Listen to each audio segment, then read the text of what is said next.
दिल्ली का law and order 1 साल में 3 बड़े दंगे हो गए। क्या ये सरकार जिम्मेदार नहीं है? आपकी सरकार है, आपका होम मिनिस्टर, आप रोक नहीं पा रहे। कर किसी से डर कर बोलना मेरी फितरत में नहीं है। चीन पर करम, किसानों पर सितम, रहने दे थोड़ा सा भरम, ऐ जाने वफा ये जुल्म ना कर। आपसे पूछ के करेंगे क्या? आप तो टुट्टे शायर हैं, ना शायरी आती आपको, ना ज़ौक़ है, ना कुछ है, बोले जाते हैं क्या क्या बोलते हैं आपको ही मालूम। कि आप तशद्दुद पसंद है, आप जबर के नाम पर, आपके पास कानून की बालादस्ती का कोई रोल नहीं है। आंदोलन होगा, नाइंसाफी के खिलाफ आवाज उठेगी, संविधान को बचाया जाएगा। नरेंद्र मोदी भारत के वजीर आजम है, दिल्ली सल्तनत के बादशाह या जहांपना नहीं है। जिल्ले-लाही का दौर खत्म हो चुका है, जहांपना का दौर खत्म हो चुका है। मोदी की आंखों में आंखें डालकर उनकी गलतियों को बोला जाएगा। कर किसी से डर कर बोलना मेरी फितरत में नहीं है। अफसोस तो इस बात का होता है सर कि जिस जगह पर हमको इंफ्रास्ट्रक्चर बनाना था, हमने टिकरी पर बना दिया। जिस जगह पर हमको वो इंफ्रास्ट्रक्चर बनाना था, हमने सिंगूर में बना दिया। जो इंफ्रास्ट्रक्चर की जरूरत थी, हमने गाजीपुर पर बना दिया, अरुणाचल प्रदेश में नहीं बनाया। आखिर हो क्या रहा है? क्या किसान से जो बर्ताव किया जा रहा है वो ऐसा लग रहा है कि वो चीन की फौज बनी हुई है, और जो चीन की फौज से बर्ताव किया जाना था आप किसानों से कर रहे हैं। तो मैं इस हुकूमत से जानना चाहता हूं कि इंफ्रास्ट्रक्चर और ये किसानों से क्यों जुल्म किया जा रहा है। सर यहां पर ये तीनों कानून को लेना पड़ेगा वापिस, आपको आपकी अना को थोड़ा मिटाना पड़ेगा और तीनों कानून को वापस लेना पड़ेगा। सर यहां पर मेरे को साहिर लुधियानवी का एक शेर याद आ रहा है। मैं साहिर लुधियानवी के साथ माजरत के साथ उस शेर में तरमीम करके कहना चाहूंगा कि जो मौजूदा हालात पर के साहिर लुधियानवी का शेर को थोड़ा तब्दील करके कि चीन पर करम, किसानों पर सितम, रहने दे थोड़ा सा भरम, ऐ जाने वफा ये जुल्म ना कर। ये साहिर लुधियानवी ने कहा था। हाँ, आपसे पूछ के करेंगे क्या? आप तो टुट्टे शायर हैं, ना शायरी आती आपको, ना ज़ौक़ है, ना कुछ है, बोले जाते हैं क्या क्या बोलते हैं आपको ही मालूम। बहरहाल सर ये जो किसानों का कानून है इसमें क्या काला है? काला इसमें यह है कि इस हाउस को एग्रीकल्चर स्टेट सब्जेक्ट है, और कहां लिखा है संविधान में? एंट्री 14, एंट्री 28, शेड्यूल 7 में। और यह फेडरलिज्म के खिलाफ है। केशवानंदा भारती खास तौर पर कहता है कि फेडरलिज्म बेसिक स्ट्रक्चर है। तो यह सबसे बड़ा काला है।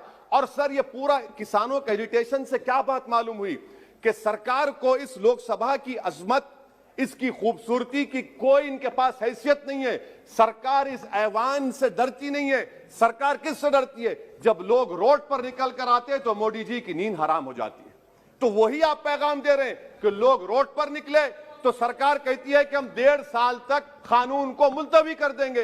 अरे आप कैसा बोलते? क्या इस ऐवान की तौहीन नहीं है कि आप यहां पर कानून अपनी ताकत की बुनियाद पर बनाते हैं और इस लोकसभा की अजमत को निस्तनाबूद कर देते हैं? तो ये बात आपने पैगाम दी कि जब लोग रोड पर निकल कर आते आप डरते हैं। आप बनाओ CAA के रूल्स, इंशाअल्लाह हम दोबारा रोड पे निकलेंगे, पूरे भारत में उसके खिलाफ एहतजाज होगा।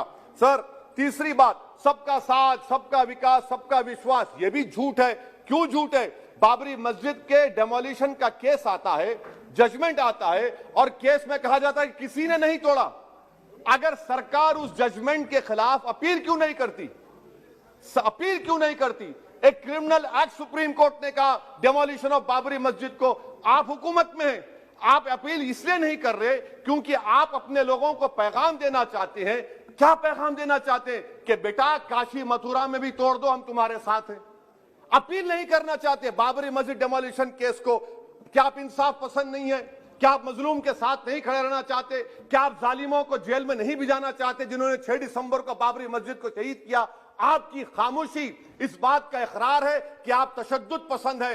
आप जबर के नाम पर, आपके पास कानून की बालादस्ती का कोई रोल नहीं है। सर चौथा पॉइंट, आंदोलनजीवी, पैरासाइट। सर जमहूरियत की बका के लिए, संविधान की बका के लिए आंदोलन करना जरूरी है।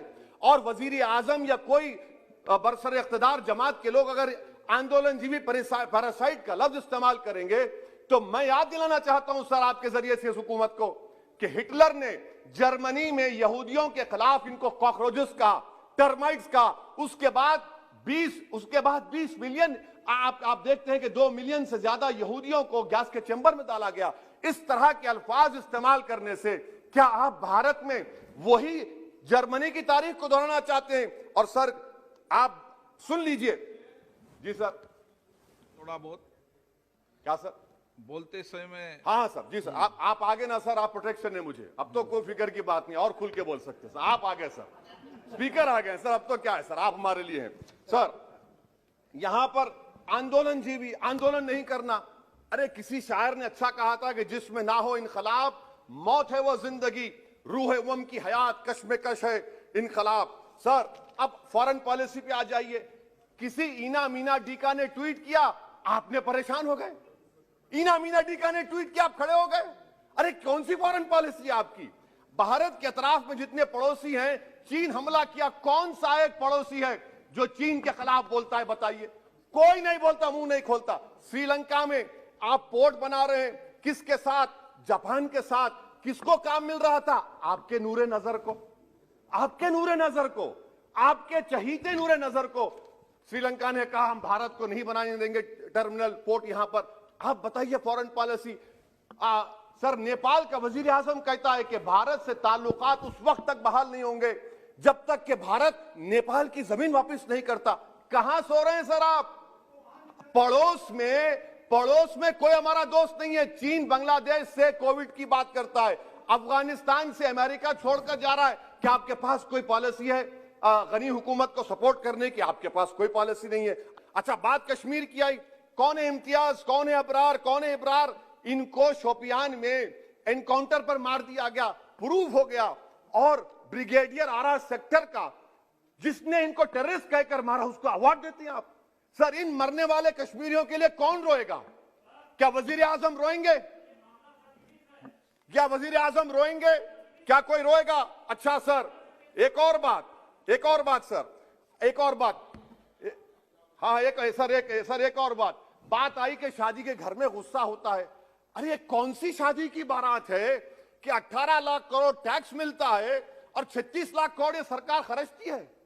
क्या शादी कर रहे हैं आप? वाह वाह, माने वाकई में आपकी इकोनॉमिक पॉलिसी को सलाम कि 18 लाख करोड़ टैक्स में मिलते हैं, 36 लाख आप लोग शादी में खर्चते हैं। मुबारक हो आपको, बड़ी शानदार घर है ये शादी का। अच्छा सर, दिल्ली का लॉ एंड ऑर्डर, 1 साल में 3 बड़े दंगे हो गए। एडवोकेट्स पुलिस, उसके बाद CAA का राइट हुए 50 से ज्यादा, उसमें लोग मारे गए। 20 से ज्यादा मसाजिद को नुकसान जला दिया गया। 26 जनवरी। सर क्या ये सरकार जिम्मेदार नहीं है? 2 मिनट सर, क्या ये सरकार जिम्मेदार नहीं है? आपकी सरकार है, आपका होम मिनिस्टर, आप रोक नहीं पा रहे। आपकी कमजोरी और आपकी नादानी की वजह से, आप में दूरअंदेशी नहीं है, आप उसको अलाउ कर रहे हैं। और फैजान के कातिल कौन है? क्यों नहीं पकड़ा फैजान के कातिल को आपने अब तक? जिन बच्चों को रोड पर मारा जा रहा था, जनगण मन बोला जा रहा था, एक तरफ तो अब तक नहीं पकड़े आप। ये सर मैं आखिर में आपके जरिए से हुकूमत से अपील कर रहा हूं कि आंदोलन होगा, नाइंसाफी के खिलाफ आवाज उठेगी, संविधान को बचाया जाएगा। नरेंद्र मोदी भारत के वजीर आजम है, दिल्ली सल्तनत के बादशाह या जहां पनाह नहीं है। जिल्ले लाही का दौर खत्म हो चुका है, जहां पनाह का दौर खत्म हो चुका है। मोदी की आंखों में आंखें डालकर उनकी गलतियों को बोला जाएगा। इसलिए शायर ने कहा था कि जो चुप रहेगी ज़बान खंजर, लहू पुकारेगा आस्ती का। बहुत बहुत शुक्रिया sir.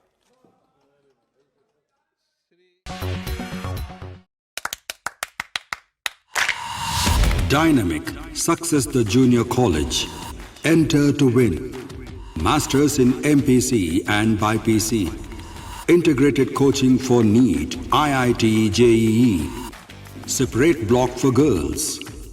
Better coaching, better planning, better environment with better results. Opposite Madanapet Mandi, Saeedabad, Hyderabad. Phone 04029701124. An Institute of Success Schools.